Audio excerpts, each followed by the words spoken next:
Good morning, good afternoon, good evening, everyone. Welcome to another episode of Milanistas 360. So it's me, your boy Husni, along with La Gorilla co-host, all the way from the other side of the world. Hello, John. How you doing?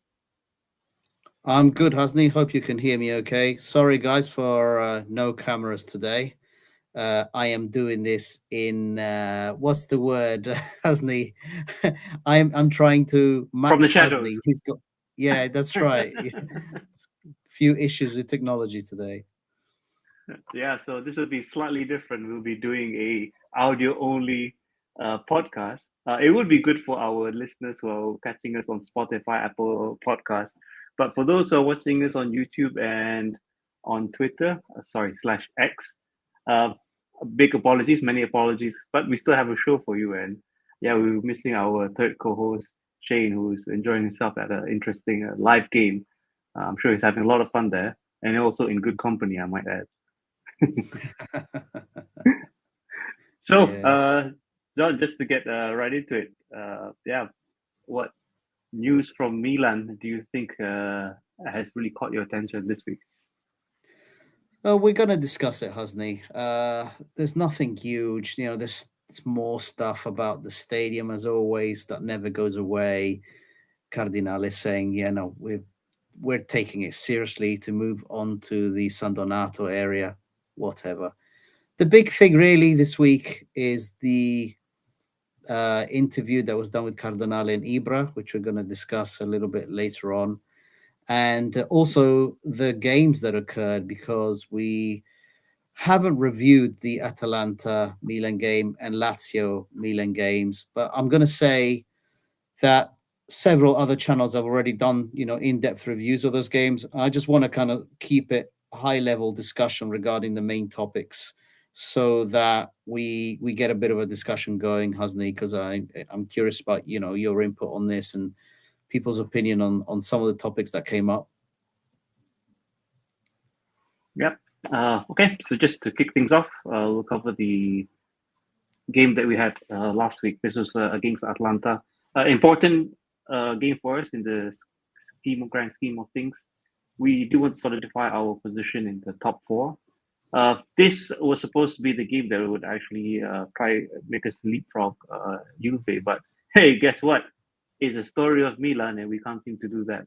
So we just start to hand out or drop points wherever we can.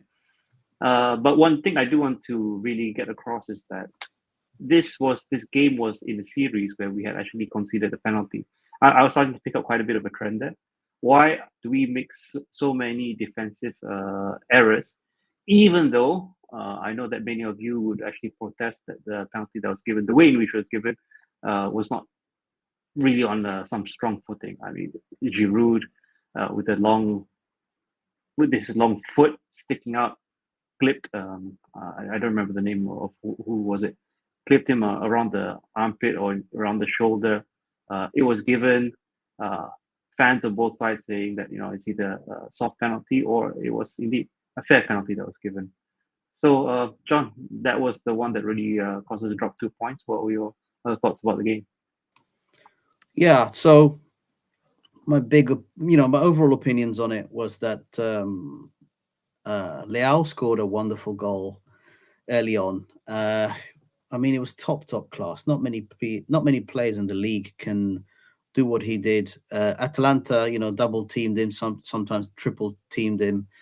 The fact that he skinned Scalvini, who is considered one of Italy's future prospects, bright future prospects, and the way he scored that goal, I think within the first, I think it was like 3 minutes or 5 minutes, it was really early on, was so impressive. The big thing for me in that game was that Adli and Benacer, specifically Adli, really did keep good control of the midfield, and Adli did do a good defensive job as well.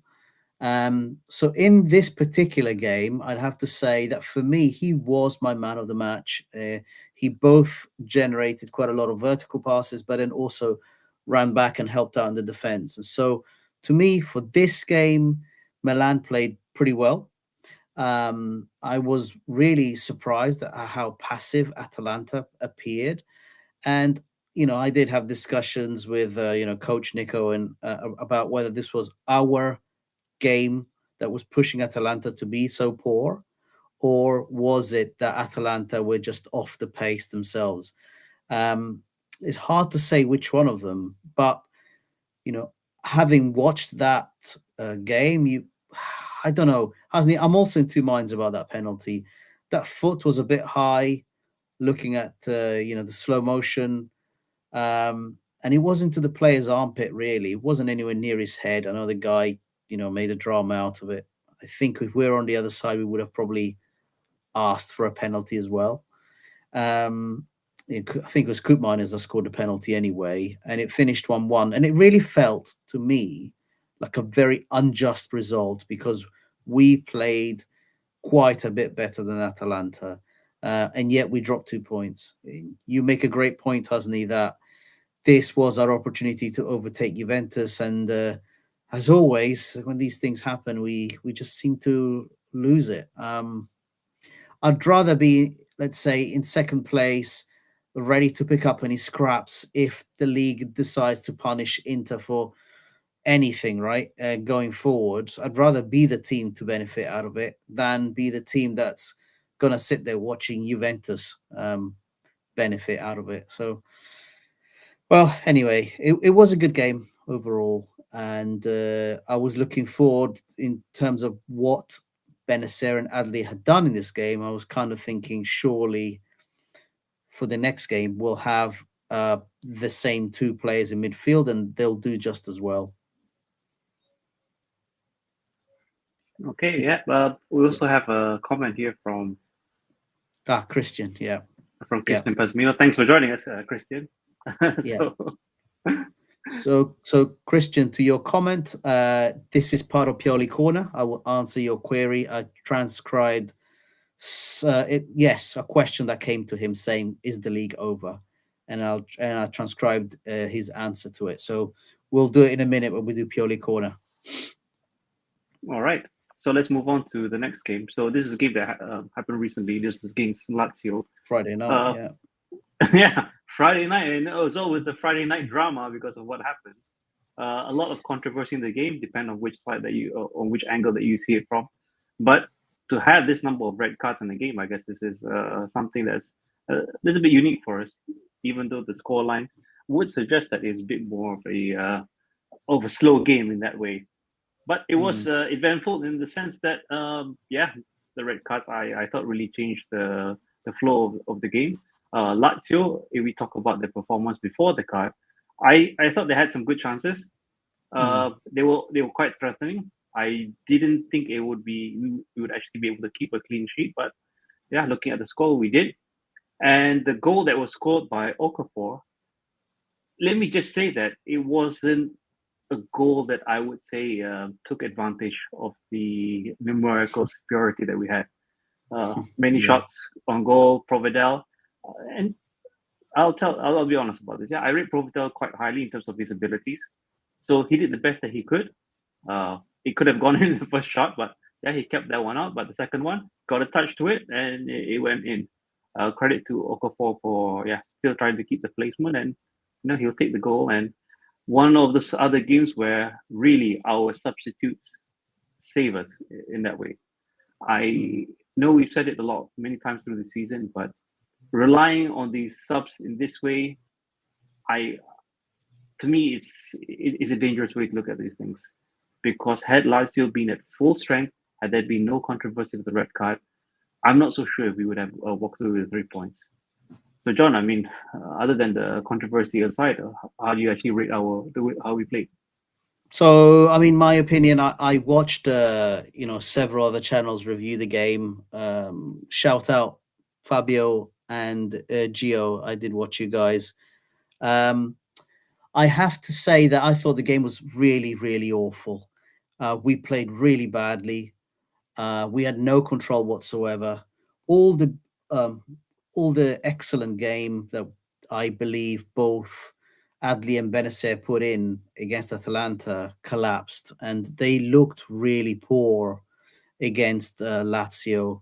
The Lazio midfield in that first half, especially, had us completely locked up. And it looked to me like the game was heading for a straight 0-0 draw. Both teams were very, very patchy and incapable of putting chances away. But in terms of ball control and play, it was one of the most annoying games to watch, I felt, of this season. Of course, the 3 red cards made huge differences. The other thing is there was a goal scored which was ruled offside. I believe it was Leao. And the annoying thing about it is that I expect VAR and VAR referees to show us a very rapid display on why they made the decision. And it took a good 5 to 10 or so minutes to actually come up with a graphic.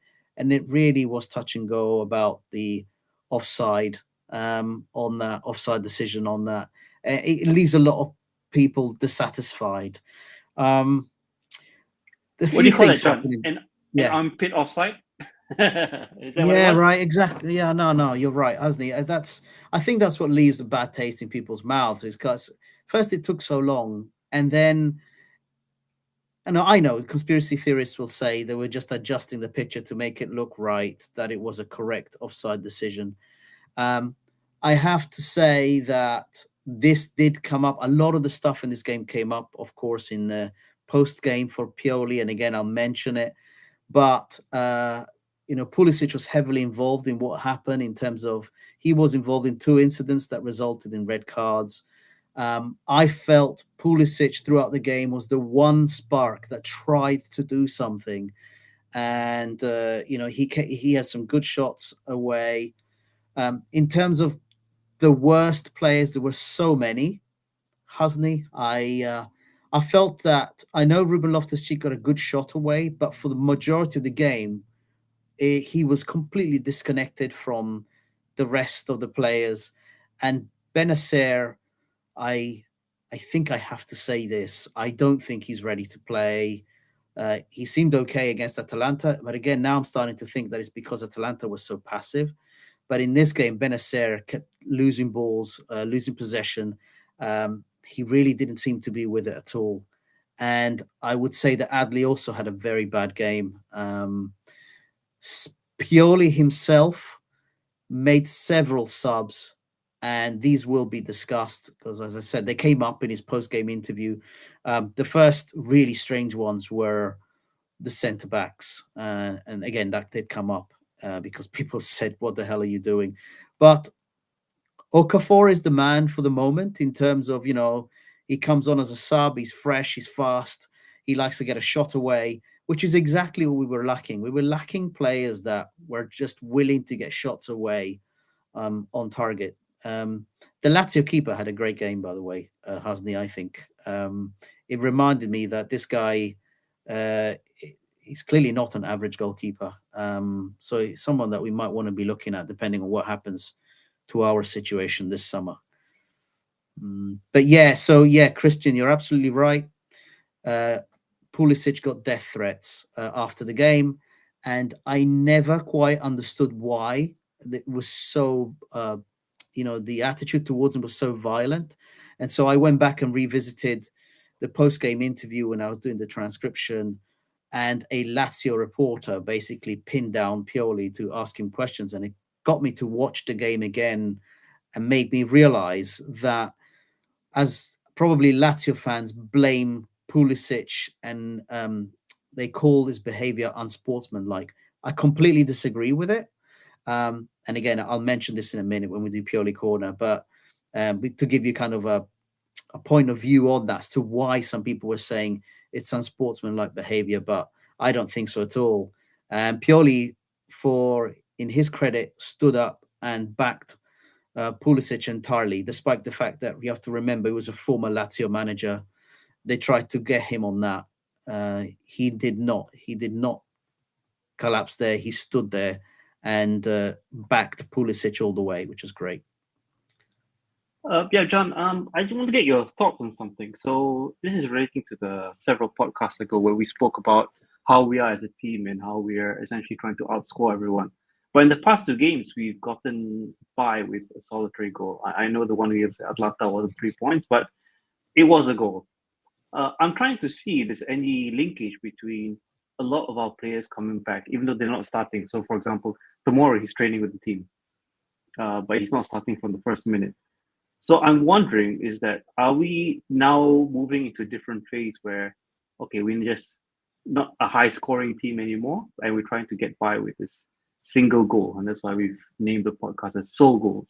Is this the trend that you expect moving forward? Do you think that this is by design, Hasni? Do you actually think that? Well, it's starting to become a little bit different than what I had expected. I thought until the end of the season that we would actually be high firing and everyone just trying to kick it in. But if you go I by the would score say line, it's not the same no. anymore. That doesn't wash with me. I think Christian. I'm going to give credit where it is due. Gabia has been our best defender, no question. Um, no matter what I think of him before he left, he has come back and he has done his job. So he has been our best defender, absolutely.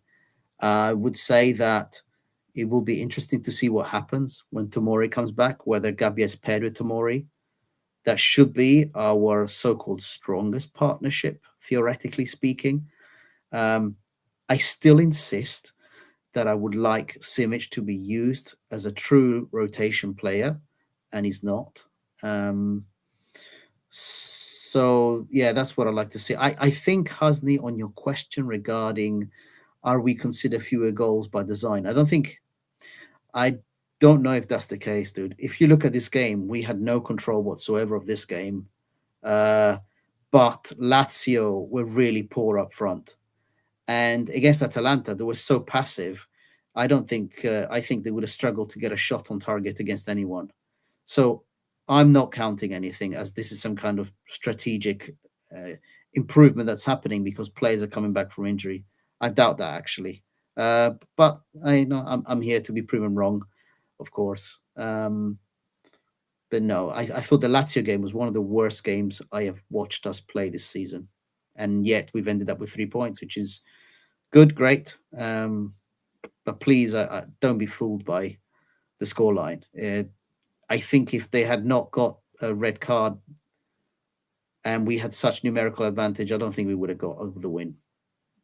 Yeah, after all, it came quite late in the game, so yeah, it's not something that you would expect when you're a man up. Anyway, let's see what we have on Purely Corner. So this is the highlight of our segment, and let's pull up that graphic that everyone loves. Are you able to There pull it we up? go. Yeah, Yeah, there okay. you go. Yeah. Purely Corner. So, John, what do Right. you have for us in Purely Corner? It's quite a lot of stuff. So, okay. So, questions that I picked out from all the dross. So, one question was Inter are 12 points ahead of Juve. So, this Christian is to your point, and 16 ahead of Milan. According to you, Mr. Pioli, is the league finished? And Pioli gave a very lengthy answer saying that Inter are dominating. They've only lost one game this season, which is quite incredible. He says, yes, the league is finished, in my opinion. Then a reporter said to Pioli, are you worried about the possibility that Inter could seal the league title playing against Milan in April? Pioli got quite agitated and he said, you guys are amazing at wasting time in thinking up situations. April is far away. Lazio is on our mind. We have so many things to go for, so many objectives to achieve. Theoretical things like that don't come into my mind at all. Hearing that, I kind of question what he means by we have so many objectives to go for, to be honest. Okay, next question. Do you think you have made your Champions League position? You've secured it? And Pioli answered, no. I think that it's too soon. Allegri is usually really good at those calculations. And I think he said 70 points. So still a long way to go. Next reporter. I went to a special site, Mr. Pioli, to look at the disciplinary record for Milan. I found data that is interesting. Within the Milan squad, no one is in the top 20 in the most fouls committed in the championship. Ruben Loftus-Cheek is 28th on that list. On the other hand, I have found that Theo has committed 28 tackles and been called as a foul 28 times. Do you think that there is a refereeing problem against Milan this year? So this is something that's quite hot in our fan base. I know a lot of fans are saying that, Marotta League and all this kind of stuff, and referees are in the pocket of Inter and all that. Pioli's answer is no. I think the refs are doing their best. I don't think this is intentional, just totally bad luck. Next question. Spalletti said that Milan is his favorite side to watch, and that he likes the fact that you're like a chameleon, changing the way you play all the time. What do you think about that? And Pioli seemed quite pleased with this. He said, I love hearing compliments from colleagues who understand the game. They understand what it takes to do this job. And he said, Spalletti absolutely deserves his Italy position, and I hope he has great success in the next tournament. Okay. So next one was a reporter asking him about Reindeers versus Adley and why he has been choosing Adley from a tactical point of view. And the answer is, I am currently selecting Adley because, in my opinion, he offers more to the defensive phase of the game. I would also like to extend my best wishes to Tigi and his partner and congratulate them on becoming parents for the first time this week. So I think that's great news for Reindeers as becoming a dad, and congratulations to him. I wasn't aware of that until I watched this interview. Now, this question, Hasni, you'll find quite funny because it's been discussed a few times. So, Mr. Pioli, the fans on social media keep pointing out that you are playing a 5-0-5 formation. Does this actually exist or not? If not, is it something that you want? Are you trying to empty the midfield at times? And Pioli looked at him and said, we attack and defend as an 11. If it becomes 5-0-5, 7-0-3, or 6-0-4, it's clearly wrong. And you're saying, and these people on social media are saying, that I do not know how to coach. Then he looked at the reporter and said, surely there was only one quote or one person accusing me of this. Surely only one. I think there's plenty of people accusing him of that, but the reporter basically stopped there. Now move on to the Lazio v Milan post interview. Okay. Pioli begins with, we try to increase the temperature, the quality of the game, but it is clear that the events of the game and the expulsions put us in a numerical advantage and enabled us to win the game. The squad treated the game with a great attitude. They were very compact, stayed in the game, so this is an important victory for us.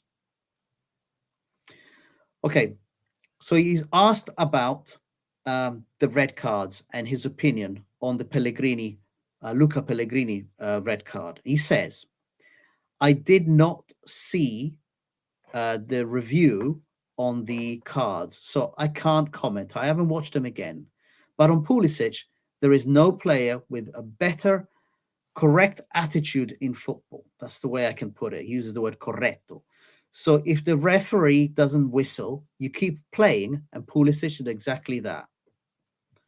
Next question was, this week Cardinale and Ibra spoke. Have you got anything to say about this? And Pioli said, no comment. When the club speaks, we listen. It is right that they are evaluating everything. I move forward to gain the best possible results. Clearly, everyone likes to win, so we are trying to win every game possible. Next question. With 10 minutes to go, Mr. Pioli, you changed two centre-backs when you were 0-0 with a man advantage. Many didn't think it made any sense at all. Why did you do it? Were you trying to push centre-backs up? Pioli answers, but you just made a face that shows you're not convinced with that statement. I have learned from you guys in the media that when we lose, The changes I make are wrong. And when we win, the changes I make are good. So I removed all players on yellow cards immediately, as it had become a very nervous game, a very troublesome, irritating, difficult game. And our opponents just needed the numbers to be equalized to get back into it. So Gabia was carded and Kier was tired. I put in two fast defenders in Tomori and Chow to pressure the ball higher up and to hope that they would mark well the depth that Immobile provides. The match was hard for the referee. I think that there were several yellow cards that were completely unnecessary. Now begins a bit of a discussion on these incidents. Reporter says, from a club that you used to coach, Lazio, are you upset that you win in this way, with this mess? Pioli says, we did nothing wrong. That question means nothing. We won because we exploited the numerical advantage. Of course, the mess and fighting at the end should have been avoided. But I coach Milan and I am happy against a motivated Lazio team with good quality. Next reporter. Pioli, Mr. Pioli, good evening. I have a question for you. I have huge respect for you and you have shown incredible qualities in your career. And Pioli says, but, I know there's a but coming. The reporter says, but I am deluded with the disingenuous way you answered on the Pulisic situation. You think Pulisic had no fault in the incident at all? Pioli says, I don't. I don't think he had any fault at all. Reporter says, Pulisic was unsportsman in his behavior. He did not stop the play because of a fellow player receiving a blow. Pioli starts to lose his temper and says, Christian did not read that situation, but why did Pellegrini not just grab the ball and throw it out? Do you think it's unsportsman to do what Christian did? You are wrong. You are wrong. My opinion is that you are wrong. The reporter says, but you are a good person. Pioli says, it is not a question of who is a good person. On the pitch, Christian did what he had to do according to me. He respected the rules of the game. The reporter says, the rules, yes, but the sportsmanship, no. Pioli says, we do not agree. We don't agree. Finally, at this point, Pioli was really, really getting annoyed, and you could tell he wanted to just get up off his chair. The last question came from a reporter that says, Mr. Pioli, did you think of changing Leao when he was not creating chances? And Pioli just goes, no. He gets up, says thank you, and walks off. And that completes Pioli Corner, hasn't he? Any thoughts on all that? It's quite a lot. Yeah, it's a lot to unpack there. But I want to start with the interview with regards to Lazio first. What I can tell is that, yes, he does make a point which I don't know why he has to say it, because it's quite obvious that, of course, if you lose the game, then the pressure is going to be a lot more. And the fact that he's won it, the pressure is a lot less. And he's just down to explaining individual moments that you could say solidifies his situation. And Christian has made a solid point, and I think Pioli is looking at this way: is that, hey, each win that or each point that I get at this stage is really solidifying my position as coach, because everyone seems to say it's under threat, and we all know how Pioli is sometimes able to turn it around. But that being said, the way in which we play the game is definitely down to a different lens, and this is why, those moments that we spoke about and what Pioli had to answer really does take into account why don't we have such a dominating game when we are a man up, and some of the questions still remain to be asked especially concerning the changes, because Pioli has been a victim of his own mistakes, not knowing which players go where, and what I believe, essentially any player can really demand what positions he wants to play, regardless of the benefit of the team. So yeah, a lot to unpack there. One thing that I did want to ask your opinion, John, is that his temper during these, in terms of answering these questions, I think he's becoming more and more a person that Yes. It's a bit on a short fuse. So what do you make of this? Is it Does he really feel the pressure? Because he's been under pressure before, but he's never really or rarely has answered in this way. Now it's becoming more and more common. So I what do you think make about this? part of it, Hasni, I think that the questions coming to him are pretty brutal.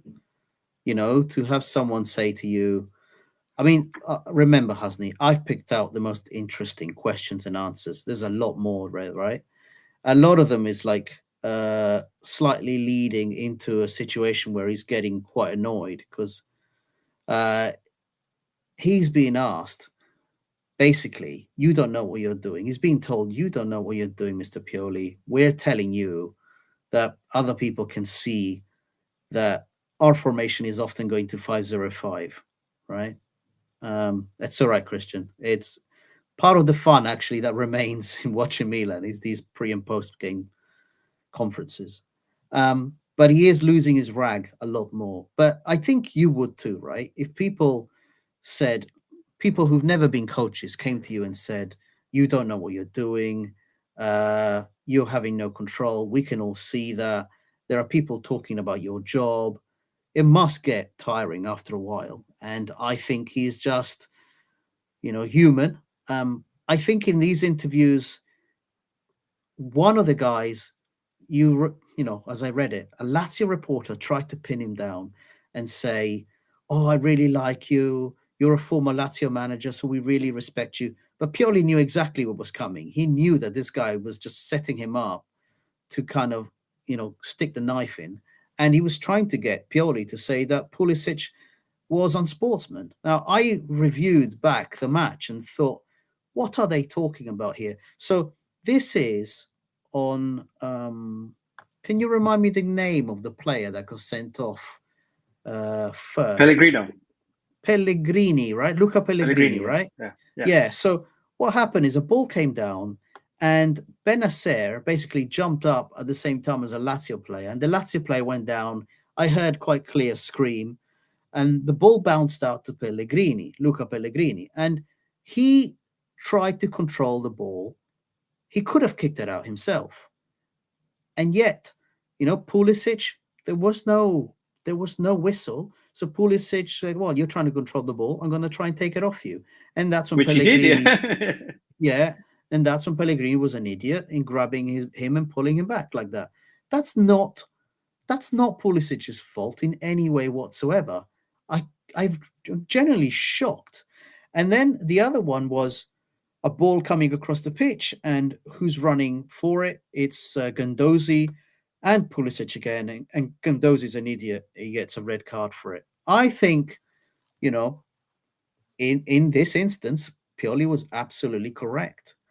Um, Yeah, and he backed up our players. He says, "Yeah, I am a former Lazio manager, but I am now the Milan manager, and I'm not saying this in a biased way. Pulisic is has got great ethics. He follows the rules of the games, and we all say you play to the whistle. Now, for Pulisic to receive death threats is scandalous, guys. Completely. Again, another situation where it's completely unacceptable. Yes, two of the red cards, he happened to be involved in them. You honestly are blaming him? Luca Pellegrini had a choice not to pull him back, guys. And Gandozi had a choice not to slam into the guy or whatever, or speak to the referee or whatever he did to get that red card. These things are things that, Lazio players just lost their rags and gave us the game, basically. And even then, Hasni, they had chances to equalize later on in the game, pretty good chances at that. So in no way, um, I'm going to give credit to Pioli there. He really stood up for Christian like a manager should, and I respect that actually. And Hasni, I've spoken to you about this before. Pioli's a man that's lived an interesting career. He has managed so many of the Seven Sisters, and so this is a guy who I mentioned before. He was manager of Fiorentina um, when that player died. I'm trying to remember his name. A God story. bless him. Was it Is- a story? A story. Yeah. Was it? Yeah. So when he died in a training camp in his hotel room, you know, he was the manager. He was responsible to deal with such a difficult situation. And so I think personally that Pioli just has a much bigger view on things. And so things like this really don't get to him very much. But I think he must feel that it's coming to the end at Milan. And I would be just as annoyed with getting questions like this, to be honest with you, Husney. But I mean, for me personally, the 505 question is one that the fan base has been talking about. The substitution of the two centre backs is one that the fan base was talking about, saying, "What the hell are you doing?" And did you not think that his answer was a bit strange? He said Kier was tired, Gabbia was yellow carded. Okay. Um, but he said, I brought in two fast centre backs to move the pressure up the pitch. And I thought, is Chow a fast centre back? I don't see I think he's Chow as a comparing fast it with centre Kier. That's why. Maybe back. comparatively, you must think, oh, Chow is actually quite fast because Kier is, he's been raised by snails recently. So I think so. But That's the only thing, man. Yeah. the part about Kier being tired, this is a recurring theme, by the way. Yeah. So Kier, ever since that injury and compounded by his age, has never been the heights of Simon Kier. He was also injured, if I'm not mistaken, it's good at the winning season. But before that, where he was that solid wall at the back, able to clear the ball, time the tackles properly, partner to Romagnoli, who Mm. it's a Lazio player now, boyhood club, I might add. So it's never been the same player. So I don't get why Pioli has seen that Kier is tired. Kier is always tired. I can't think of a match where he's turned back the clock and he's running like a 20-year-old. That's definitely going to happen. But like you Mm. mentioned, where do we see the other centre backs that we have? Because we have a number of them now, and we have a number of them that have returned back from injury. So where is the spots for these guys? And if they're expected to really fight for their positions, how does that then look like? Because one thing that Yeah. I do want to avoid is that okay, we have 10 games and we have 10 different centre back pairings. That's a recipe for disaster. People are not going to be in sync. And we all know that each one of our centre backs, and I don't know why this happened, has a critical mistake in them. So we saw it quite recently with Chow. Gabriel has been doing quite all right so far, but when is his bad game going to come? Because when that bad game is going to come and we need the points, because let's face it, the season is not over. No one's saying the season is over. It might be over for Inter based on what Pioli said, but for us, it's not over. We could actually really still really be fighting for our fourth spot here. That might be something that might happen later in season. So long term wise, I don't have a good feeling if he's making those sort of comments. But yeah, I guess as a slight blink, glimmer of light at the end of the tunnel, Gabriel has been doing all right. But I just hope he has a long term plan. Long term meaning until the end of the season, because beyond that, I just don't see him staying as on as coach unless he wins the Europa League, which I'm not I, putting I, money on it. I mean, I don't know if he stays as coach no matter what happens, to be honest with you. It's only a financial decision at this point. And I think it was, we've discussed before, it was a financial mistake in November not to see what was coming in terms of Champions League exit, Serie A collapse. It was all coming. So it's a mistake. It's as simple as that. His time is done. Thank you very much, Mr. Pioli. Your time is done. But we need to get to a point where let's just secure top four, get into the Champions League, and we move on from there. Nothing else to say there, really. And on the centre back pairing, yeah, Husney, the question is on current form, you'd have to play Gabbia. You have to select him. And then who do you pair him up with? I'm going to guess that his ideal pairing will be Gabbia and Tomori because one brings a lot of pace. But I don't know. I think my main concern, Hasni, is what I saw Adli and Benacer against Atalanta and then Adli Benacer against Lazio.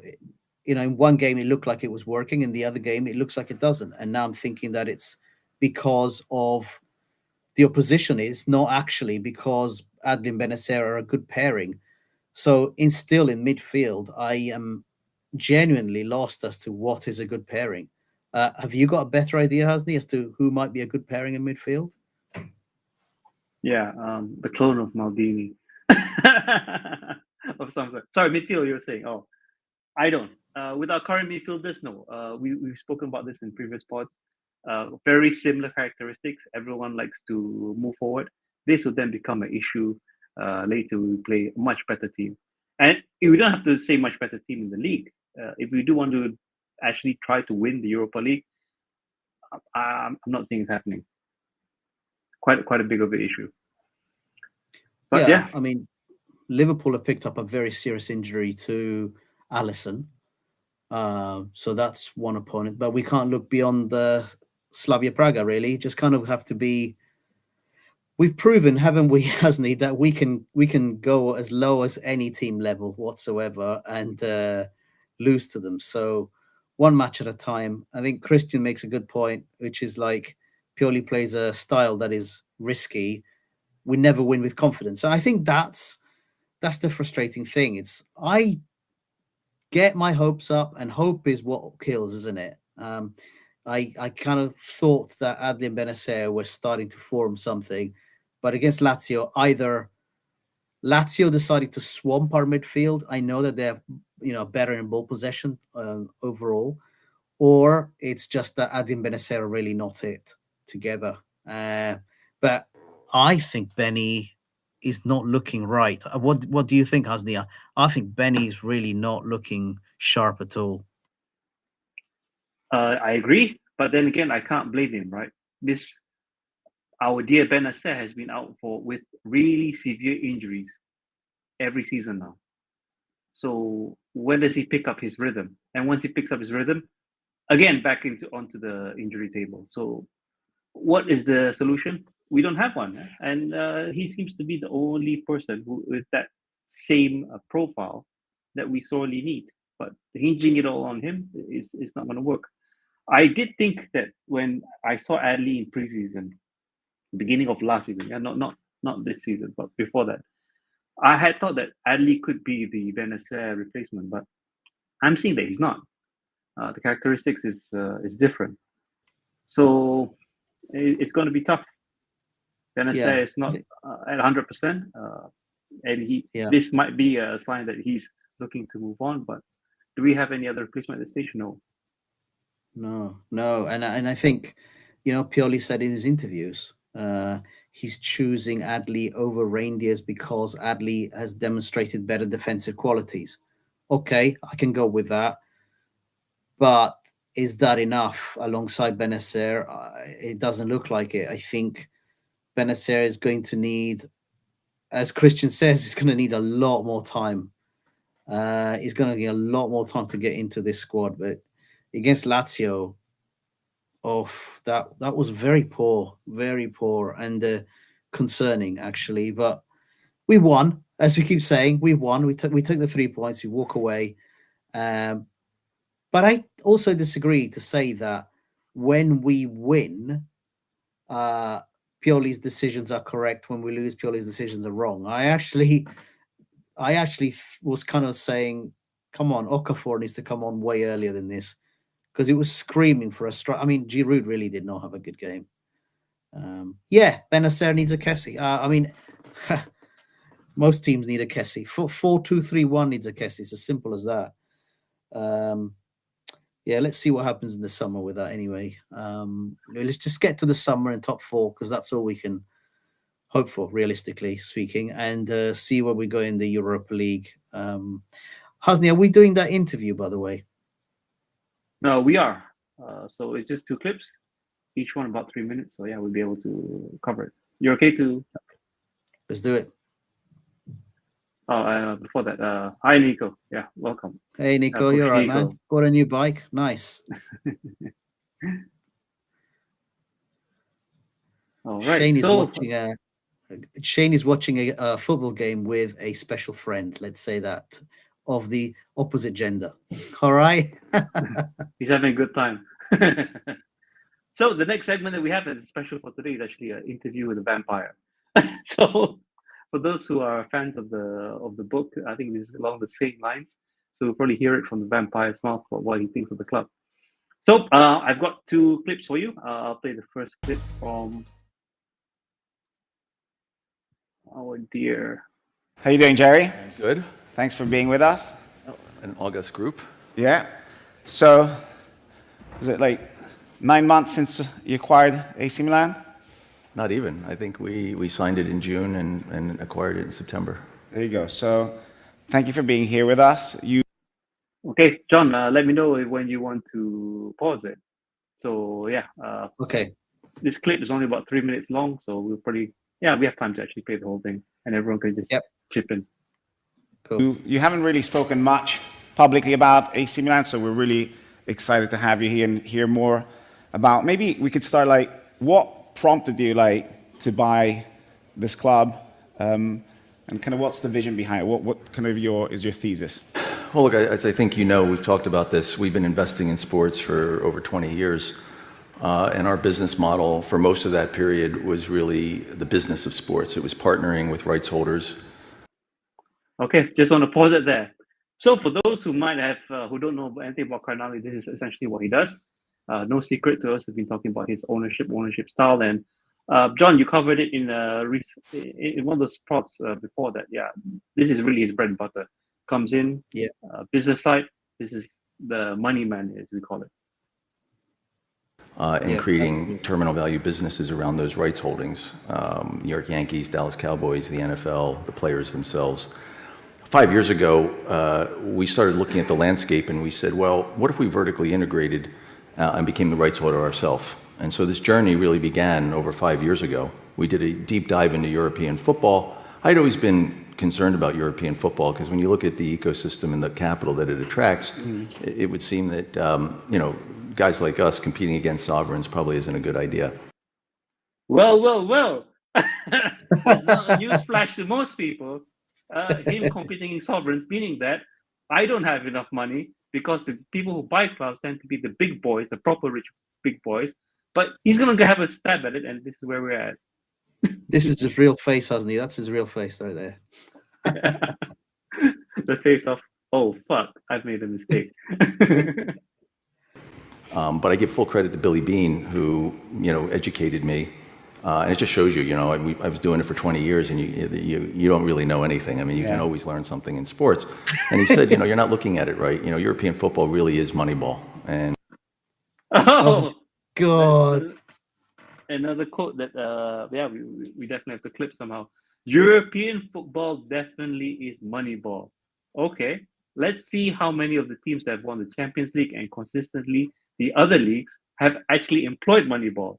Okay, let's go on. And there's a tremendous opportunity there. Also in the U.S., there's ownership restrictions, as we've seen. Totally. And so we have an opportunity to vertically integrate and do what we do as the rights holder ourselves and bring everything on the field and off the field that we have available to us to this. And in terms of like, you first bought Toulouse, then you kind of much bigger deal to buy AC Milan for $1.2 billion. Can you just maybe kind of like, how do you turn, I think you said this is an undervalued asset, there's like a lot more that can be done. What can you do with AC Milan? Well, look, we were around it for, I think, close to over 4 years. We're not the kind of investors that just show up and buy things. He's not the kind of investor that show up and buy things. Hey, let's just recap this a little bit, yeah? So who was seriously interested in buying AC Milan right after just before we won the Scudetto? Newsflash, not Redbird, it was Investcorp. So they're making it look like this is a planned long-term coming, but hey, it wasn't you guys who pulled the trigger first, by the way. But okay, you were successful. Live to fight another day, I guess. Right? We don't write checks, we write business plans. And so, everything is around a business plan. Everybody's got money today. When I started doing this 20-something years ago, showing up with capital was actually the competitive advantage. Now everybody's got money. So what good are you, right? So you got to own better. And so look, it's real simple. AC Milan is one of the great brands in European football. When do you have an opportunity? There's tremendous scarcity of value around these assets. That's why you see these NFL teams trading for the values that they trade at.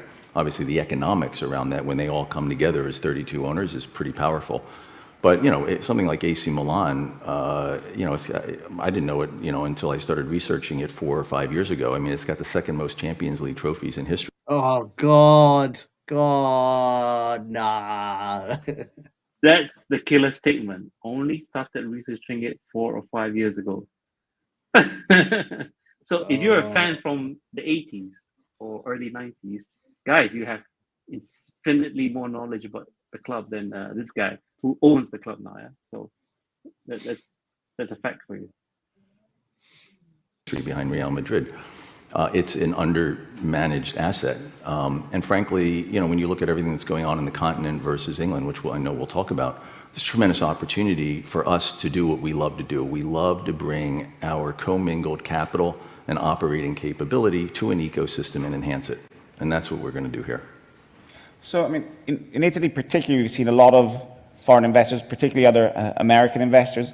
But you have to tell me, I'm not like all the other guys. Can you explain how you're different and like how do you differentiate yourself from the rest?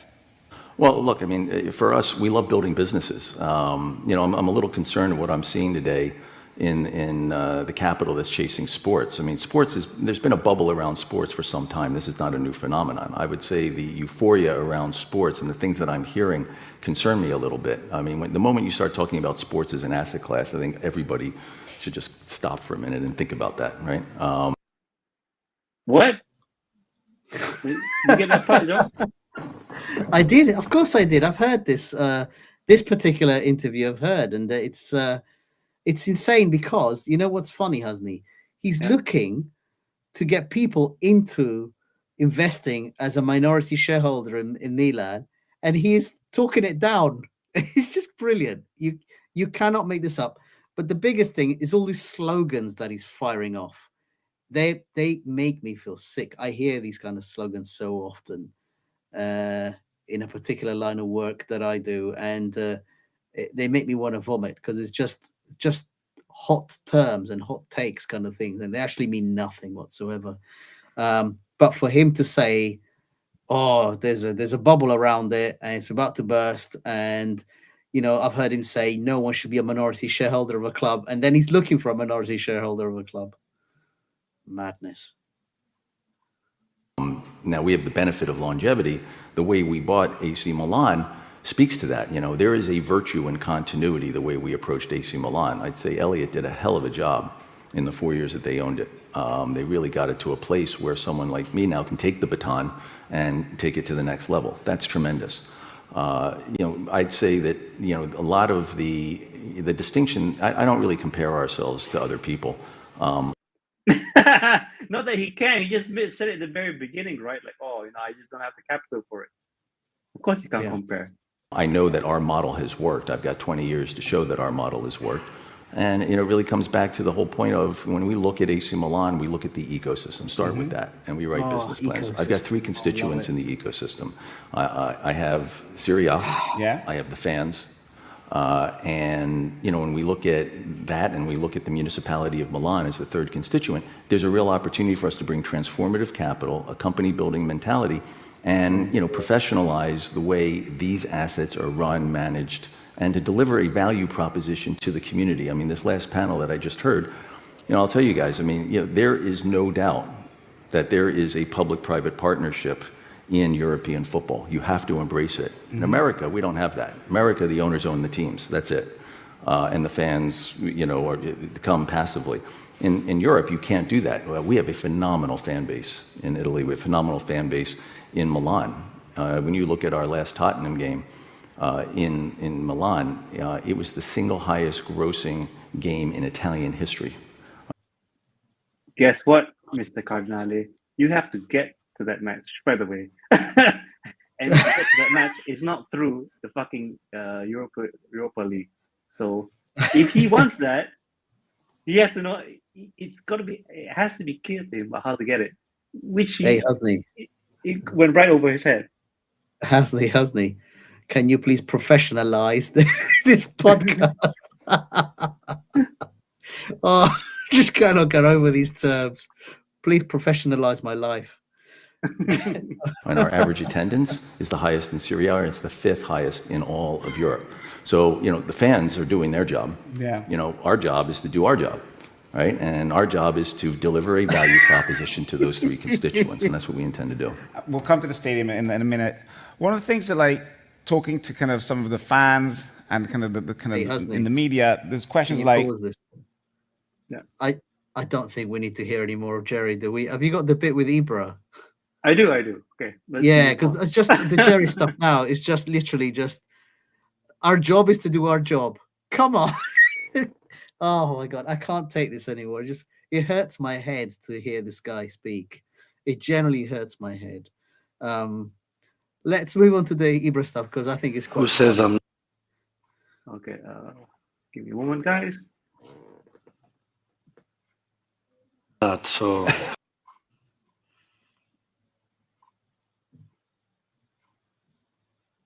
All right. no. First of all, I just stopped my career 3 months before I met Jerry, and I got to know the person, and I was pretty open with my way of living and the way I wanna do my things. And after 20 years, I felt free in my life because as a professional football player, you follow a certain program and the freedom is less. So finally, when I felt free, Jerry came in the picture and he gave me an offer I couldn't refuse. So I'm back on my schedule. It's very easy. They do what I say or else they're not there anymore. So it's this way or the other way. No, I'm joking. I think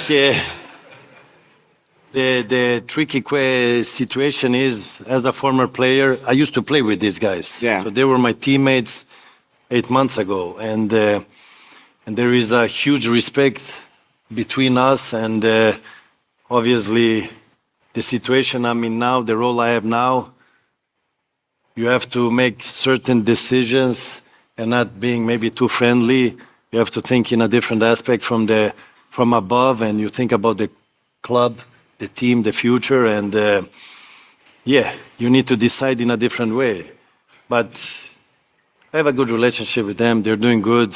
It's a young team. It's a nice team, and they have a lot of hunger, a lot of will to win, and they're. Yeah, I'm going to pause it there. I mean, I know Ibra, he's a man of the team, yeah. So he's a former player and all that. But do you think that he's really towing the line? Is it what's being Jerry's mouthpiece? What do you think here, John, based on the few snippets of what he's already said? So the first thing to say is that in this interview, there was a like a tagline indicating what Ibra's position is. And it said on there that he's a Redbird staff member. It does not say Milan. He's responsible for reporting to Cardinale. And one of the things as well that Cardinale said was, I take my cues from Ibra like I took advice from LeBron James, That's basically this complexity that's in this relationship that Ibra just a few months ago was on the pitch with several of these players, and now he's potentially responsible for telling Cardinale because he needs an Ibra to tell him that Pioli it needs to go. Pioli was asked about this, saying how that's a bit of a weird relationship, isn't it? And Pioli said, yes, it is. He used to be my player, and now he is judging me. Well, it's just really weird. This whole thing's really weird. So he's listed as a Redbird employee.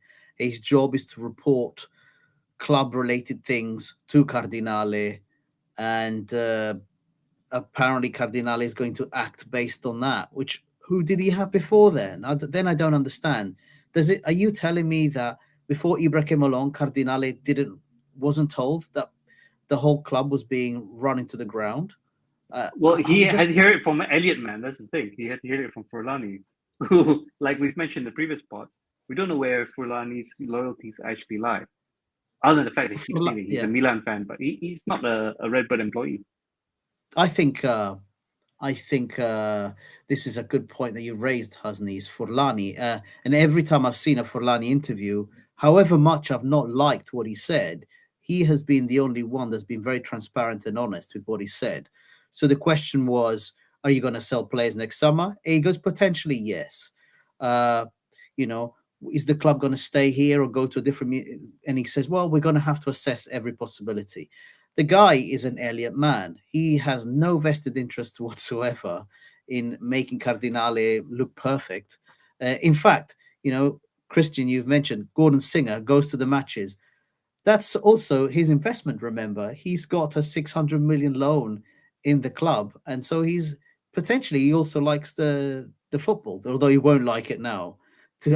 He won't like to travel all the way from the US to Italy to watch some of this crap. But yeah, that's the big difference. Furlani has actually been quite transparent about it, and the way he has said it, it's like he hasn't gone back on anything. He has said we're very scared that the growth degree has gone, so he has utilized it hugely. We're very worried about Serie A when that thing is out of the way on how things will cope, because I guess his plan was to utilize it as much as possible.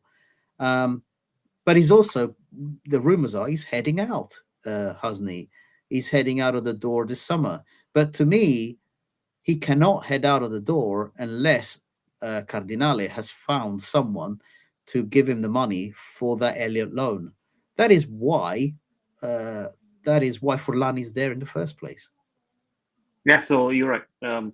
Forlani being there is essentially to look after the 600 million to make sure that Redbird just completely doesn't destroy it.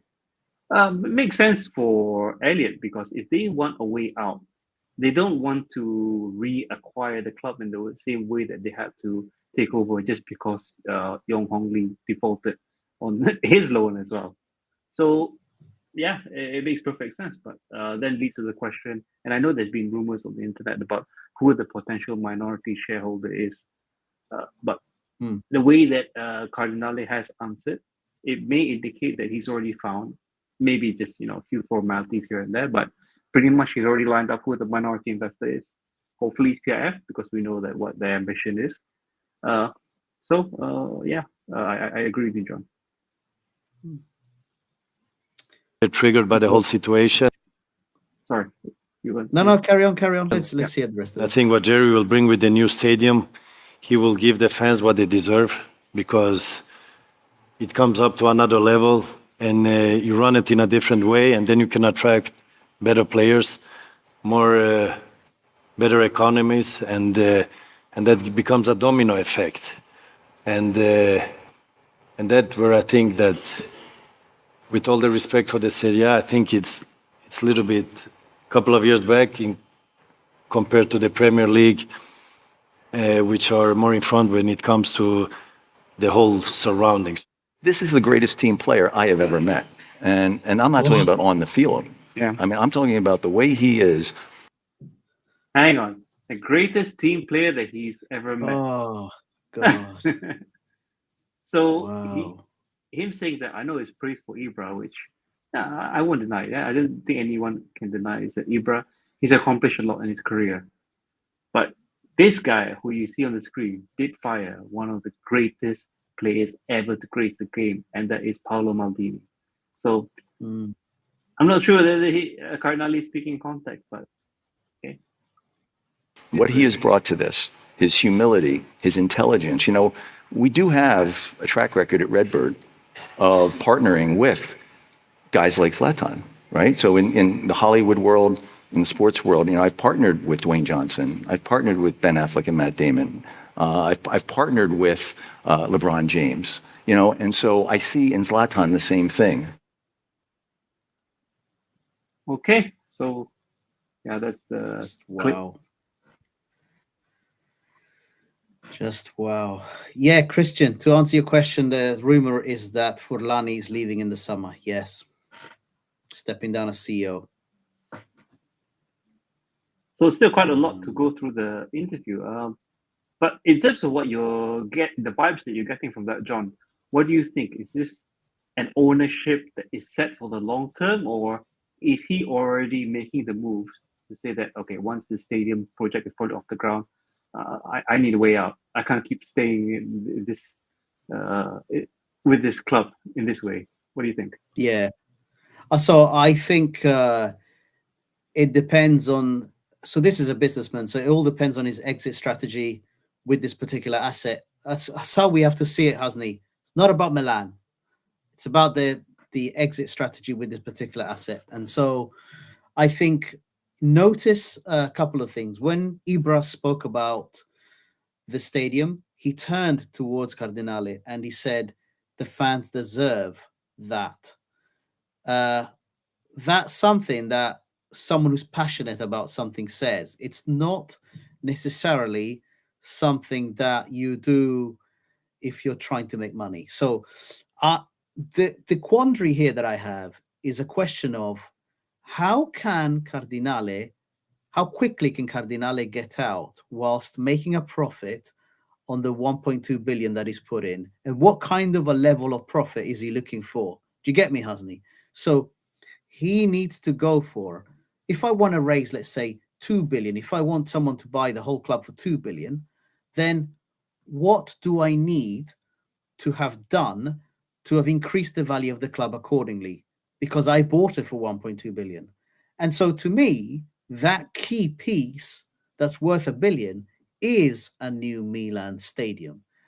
The problem that you have to balance that against the complexity of getting something like that approved in Italy, which, as we discussed in previous podcasts, will take years, at minimum 18 months or so from now. Can you even start to dig the land in San Donato without you even considering the staying at San Siro, which is a cheaper option, but then it means you're sharing the club, potentially sharing the stadium with Inter and the revenues of the council. It's all a bit of a.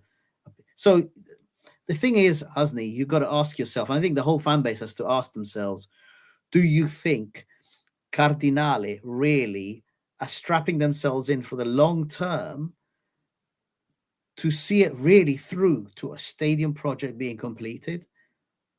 If you ask me from a personal opinion, the answer is no. I think the true answer is, let's get to a situation where we have complete green light approval to build in San Donato. Then you can say that you have an asset potentially worth over 2 billion because you now have all the approvals from the land to begin construction. But that would mean that an investor has to come in, pay you 2 billion for the club, and then also pump in another billion to construct the stadium itself. What kind of an investor can do that, Hasni? I can only see that as being PIF, Saudi Arabia Investment Fund. I can't see anyone else of that size. Funny enough, Elliott Management are that big. They could do something like that. But certainly Redbird cannot finance that themselves. They are going to have to give away more and more equity if to get to the stage whereby they have the green light to begin construction. But that's just my assessment. I know a little bit about the business world and how people think about exit strategies for particular businesses and so on. So it will not be publicly known. It will all be internal, but they will have a page on their business plan for what the exit strategy is and the potential timing of it. In my opinion, that is within the next 2 years. That is their exit. Yeah, you're right there, John. And it's worth also to note, of all the potential investors, why is it that, and it is true based on what's been reported, why is it that PRF is the ones that are considered as the minority shareholders? And minority in what way? So those are valid questions, because if he does want to stay in for the long run, why have such a dominant minority shareholder, if I can call it that?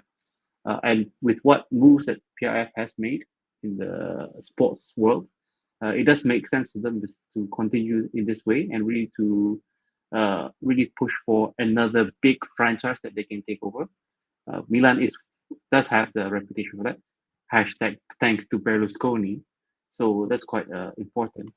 But if you ask me, there is a lot more still to this game that Cardinale is playing, unfortunately. So we've all seen the timelines, and it's not something that's going to happen very soon. My personal take on it is that I don't think it's going to be as soon as, yeah, they're getting ready or they're just going to kick off the construction stadium. Maybe Cardinale would stay in some capacity, maybe switch over to like a uh, what do you call it, like, with the golden share uh, of the club until the stadium is ready. Then you can say that, okay, now I can fully realize the value of the club that I feel is the right value that I can uh, let go of it to someone. And for the minority shareholder, they would say that, okay, they have to pay a bit more, but because they got an investment on early, then it wouldn't be the same as if you have to come in late and really have to fork out the billions that Cardinale expects. So Yeah, there's going to be I like think, interesting yeah, development. I think, Hasni, there's a complexity here that you've got a potential investor sitting in the shadows who knows just as well as we do that Cardinale has a date by which he has to pay back that 600 million vendor loan back to um, Elliott, right? So they know that Cardinale will come under increasing pressure to, accept terms that maybe he will not accept otherwise. And that's where you kind of go like, this is kind of complicated because there are several wheels in motion here that don't make sense. Uh, the stadium, Hasni, to me, doesn't make sense because if the whole of Redbird is worth 7 billion, they can't be having spent 1.2 billion, which is 600 million loan, and then spending another billion on a stadium. They just don't have that money. So what some money has to come in. So I think the kind of like left the real difficulty in here is the council at Milan that are coming in and saying, how about you want a much cheaper option, stay in the San Siro, we figure out a way for which the building can start going on whilst you're still using the stadium to watch the games.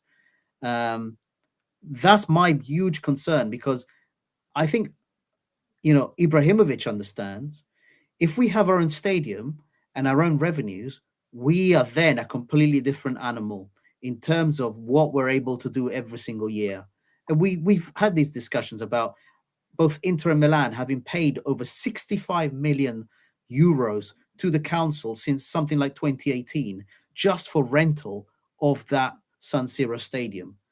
Now, if you think about that versus everything being in our own pockets, Milan becomes a different animal and it starts to be able to catch up with the Premiership teams, like exactly like Ibra. But Ibra understands football. To me, Cardinale and his comments indicate he doesn't really see it. And I just want to finish off by saying, Christian, yeah, Alonso would be a great manager, but I suspect that he might be moving to being Bayern Munich manager next, or Liverpool. He's going to have plenty of ready-made clubs to go into. Yeah, I agree with that as well. So if the coach is that good, here's a news flash for everyone on the listening in and watching. We can't afford him. we can't even afford to pay off Pioli to leave and really bring in someone else. This is the style that this ownership has gotten is into, and we're gonna have to live with it. Yeah, I think so. It was an interesting one. We learned about Ibra's position. We learned that he's a Redbird employee. But were you surprised, Hasni, that Ibra understands what's necessary? Of course not, right? It doesn't surprise anybody because he was part of the club. But Cardinale had that in Maldini. It's the strange thing about all of this. It doesn't make sense. Yeah, and the stuff he has said about minority shareholders and all this kind of stuff, saying, "Oh, it's not a good asset class to have," and all this stuff, and then he's trying to give it away as such, which is just like, why would you undermine yourself? That's a really silly thing to say. But he's also said during the interview several times is that he's not saying it outright, but what the part that I can gather is that he's still learning on the job. And he did as say a fan, you don't want to hear that from an ownership. He's still learning on the job. Yeah. So no, he did say that. He's making, said, yeah. Yeah. Sorry. He said, what did he say? Billy Bean taught me a lot. and that European football is Moneyball. Oh my God, that's a scary thing to hear, dude. Because I don't know. I personally think that our squad and our Primavera together, we can put together a very good squad, capable of holding the ball, capable of having a CDM, capable of doing a good job. Um, with the right manager in place, we will be able to exploit the Primavera and the first team without having to spend a lot of money. And we would also be able to then get contracts for quite cheap, because we wouldn't have to pay a lot of money for these young kids that are coming in, joining the senior squad. I think I would be really excited. Nico asked a fantastic question last week, Hasni. As a fan, are you a Giochista or are you a Risultati? And I am definitely not a Risultati. I prefer a Giochista style. If I would be way more excited right now because of we're so far ahead in the league in terms of our safety in the Champions League. I'd be way more excited if I saw a coach that was truly integrating the youth. We were seeing the maturity or maturation of particular young players, being combined in a good way with the current starting squad. That would really genuinely make me want to watch every single game, go to the San Siro and watch them play. As it is at the moment, Hasni, we were asking ourselves, which centre back pairing are we going to see? Well, I tell you what, we're not going to see is Simic, and even though he's done nothing wrong, and that's the thing. It's like with the right coach, with the right attitude and trust, I think you will get a really good squad out of this Milan senior men's squad and Primavera team. We've got some exciting talent. That's what I would love to look forward to, Hasni. But we have to be allowed to do that. And Pioli doesn't allow us to do that. So, step one, he needs to go so that we can get someone in who will be doing that. Then we can, I think, as a fan base, a lot of us will be able to move on and stop all this bickering about Maldini and things like that. It would be genuinely exciting. And I'll tell you, the growth decree would not come into it because we would be having, homegrown players from the youth squad with low wages to begin with. We would build their value and then potentially have a conversation about selling them for more. I don't like this thing like we gave that player to Palermo with a 10 million purchase clause and whatever percentage buyout clause in the future. Someone's not thinking clearly there. Yeah, it's obvious. If the club has a plan, it's obvious in terms of the moves that they make.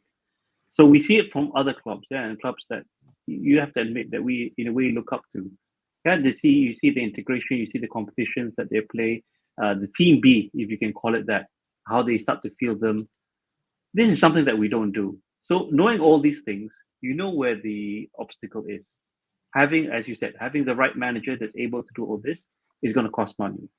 There definitely are those managers out there, and there are those managers that are available. But that's going to cost money. And if you look at ambition and what Cardinale has said, he has, to me, doesn't have the ambition on that level, nor does he have the right, how do I say it, the experience in order to see that, okay, this is what should happen. Come on, he said it very clearly. He's listening to some guy who they've made a movie about and he plays baseball and says, oh, this guy says that European football is the same. I'm going to listen to him, yeah? He probably has lunch with him almost every day when he's back in New York. But this is a sort of ownership that's listening to these people and having these sort of statements influence the running of our club. Zlatan is a step in having that sort of sanity check. But let's be real. Jerry is always going to say that he's right. If anything happens, Zlatan is going to be the one who takes the fall. So I'm not seeing this positively in that way.